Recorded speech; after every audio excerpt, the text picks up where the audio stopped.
Good morning, residents, and thank you for joining me again for our Talk of the Town series. This is October 1st, so happy fall. I hope that you're enjoying the nice colors that are really suddenly upon us, throughout the Hudson Valley region.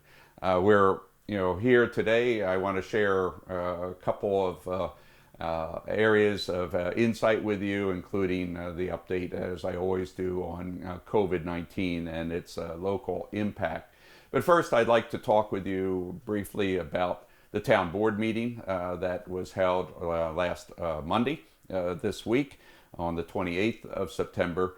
If you haven't watched the videotape of that, please go and do so you can learn more about what we've been discussing with the town board on some of the issues that do arise and some of the somewhat fairly routine matters that we do address in going forward with our town activities. We talked a fair amount about infrastructure issues, particularly items related to sewer and water and highway. We had a couple resolutions that were passed that were related to the intermunicipal water connection at the village over by Woodhill Green that we hope will, with grant monies, allow us to provide more water services and ultimately sewer services also in that area, starting with Wildwood going down.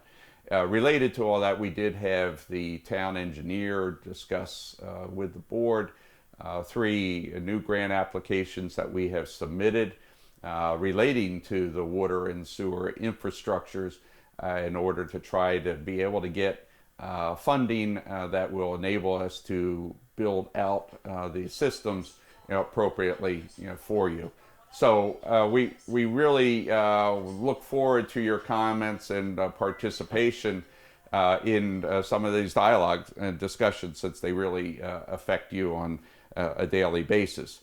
We had passed a number of changes to the town code that actually have been discussed, I think, in 5 different board meetings that are designed to really help with getting certain approvals more expeditiously while protecting the interest of our residents. So you can read up about that both on our website and also watch it on the video cameras.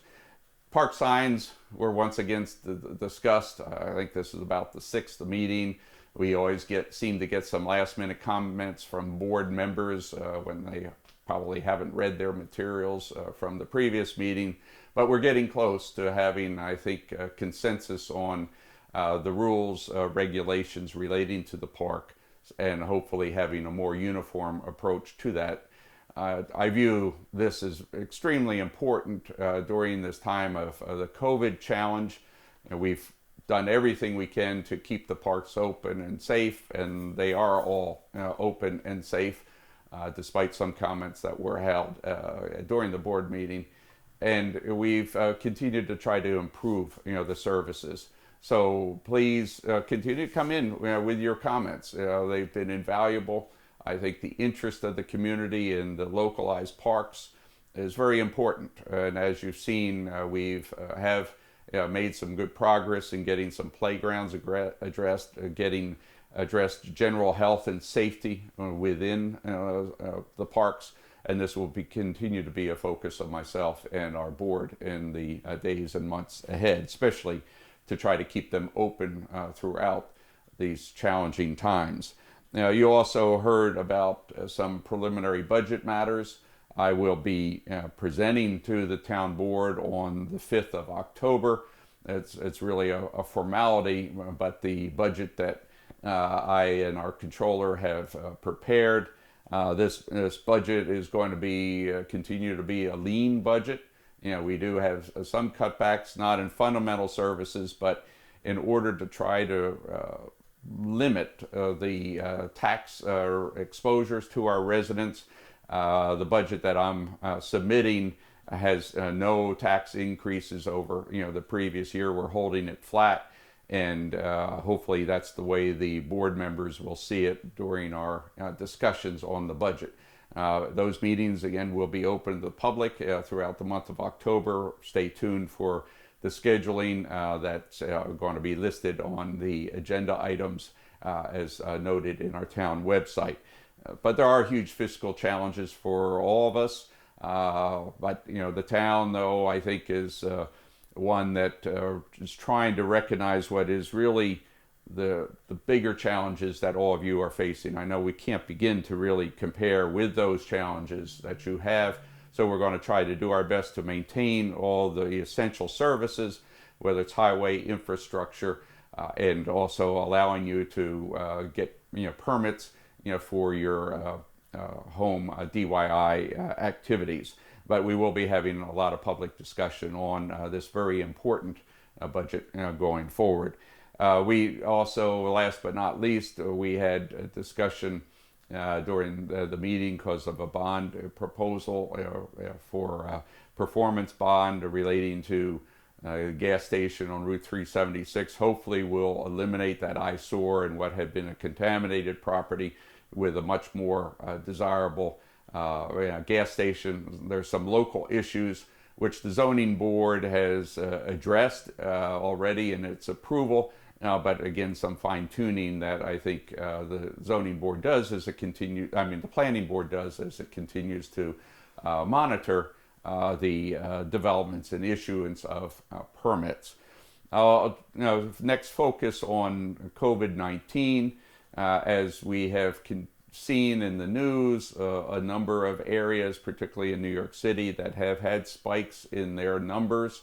There's also, as I mentioned last time, has been one hot spot identified at the Hedgewood assisted living facility. That's in the city of Beacon, and unfortunately, that problem has grown to about 70 people have been infected at Hedgewood. Some are on the path to recovery, some have recovered, but most unfortunate, we have seen, as the county executive has reported, 3 deaths at that facility. So to all of the family, friends, our thoughts and prayers are with you.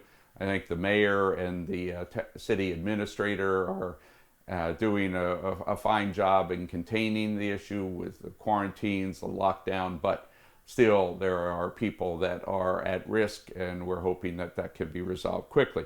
In the town of Wappinger, last week, I think we had 12 active cases. This week we're down to 11. The county's numbers are the best amongst the 5 counties that are included in the average of the Mid-Hudson region. And our county has still been facing less than 1% of an infection rate. So everyone seemed to be doing really a fine job in wearing your mask, keeping socially distancing, washing your hands, following all the basic protocols that we've established throughout the county with the leadership of the county executive. And we ask you to continue to maintain this, especially as flu season comes on. The testing is up to 170,000, people in the county, and please, make yourself available as you can to test if you have any concerns. So the county is prepared to continue to address and to keep the transmission rate lower, although the 5-county region has slightly above a 2% infection rate. We in the town and also Dutchess County have been able to, with our 0.8% now, help bring that average down from where it could be. So we continue to have strong concerns. Our board, our activities are all geared to increasing activities while at the same time, really recognizing that the COVID-19 is not yet behind us, and but we're going to continue with our programs. I believe this Saturday at Schlott House Park, where we normally would have a trunk or treat program, we're going to have Hocus Pocus film showing, and we're going to have distance spots. We're going to be handing out some arts and crafts activities for our folks, young folks who will attend. So we welcome you to come out. I believe it opens around 6 o'clock as far as registration and then the spacing, and then the movie will follow perhaps around 7 as it gets dark. So we're really looking at more ways in which we can continue to service our community. Our seniors are the ones that have been at the greatest disadvantage because of the small room that we have, and very difficult for social distancing. But we have been starting to increase activities here in Town Hall at the larger board meeting room for things such as yoga classes, Tai Chi, arts. Our art class is going to resume. We're going to have movies resuming. Again, fewer people will be participating, but we'll be doing more of that. And we are looking at how to get water into the Reese Cultural building at Carnwath, since we have about 3,000 square feet on the first floor. That would be ideal for a recreation center, a senior center. So stay tuned. We'll have more discussions at the board with respect to that. Keep in mind, again, voting is very important for you to vote during this election and to vote for your choice. Of course, register to vote. I believe 9th of October, as I've said before, is the cutoff date for voter registration. So if you haven't done it, please do it. As far as the census is concerned, again, the dates have been moving.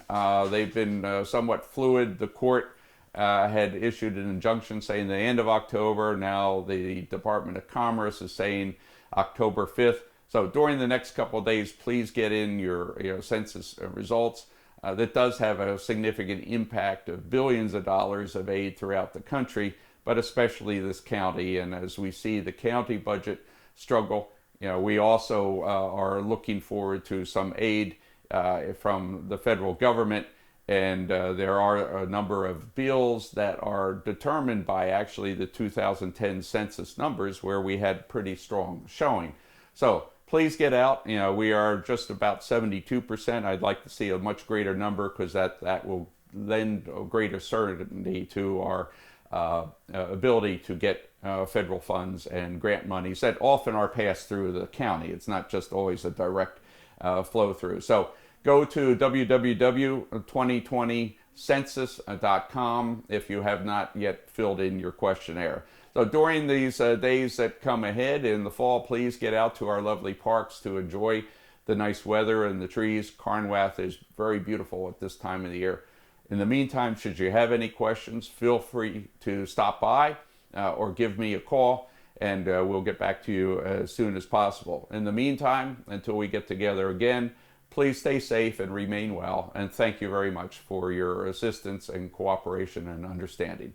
Have a great weekend.